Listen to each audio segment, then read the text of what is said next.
We'll guide you through how to enable drive synchronization in Google Drive. If you find this helpful, consider subscribing and liking the video. First, open your web browser and go to the Google Drive website. Sign in with your Google account if you haven't already. Once you're logged in, click the gear icon in the top right corner to access the settings menu. In the drop-down menu, select Get Drive for Desktop. This will take you to the page where you can download the Drive for Desktop application, which is essential for synchronizing your files between your computer and Google Drive. Click the Download button to start the download process, and once the file is downloaded, open it to begin the installation. Follow the on-screen prompts to complete the installation process.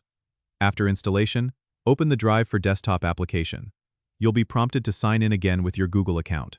Once signed in, you'll see a window with synchronization options. Make sure the Sync My Drive to this computer option is checked. You can choose to sync everything in Google Drive or select specific folders. Choose the option that best suits your needs. Click Start or Finish to complete the setup. You'll now see Google Drive as a drive on your computer, allowing you to access your files directly from your File Explorer. Any changes you make to these files will automatically sync back to Google Drive in the cloud. This means you can work offline, and your files will update once you're back online. Don't forget to subscribe and comment if this helped you out.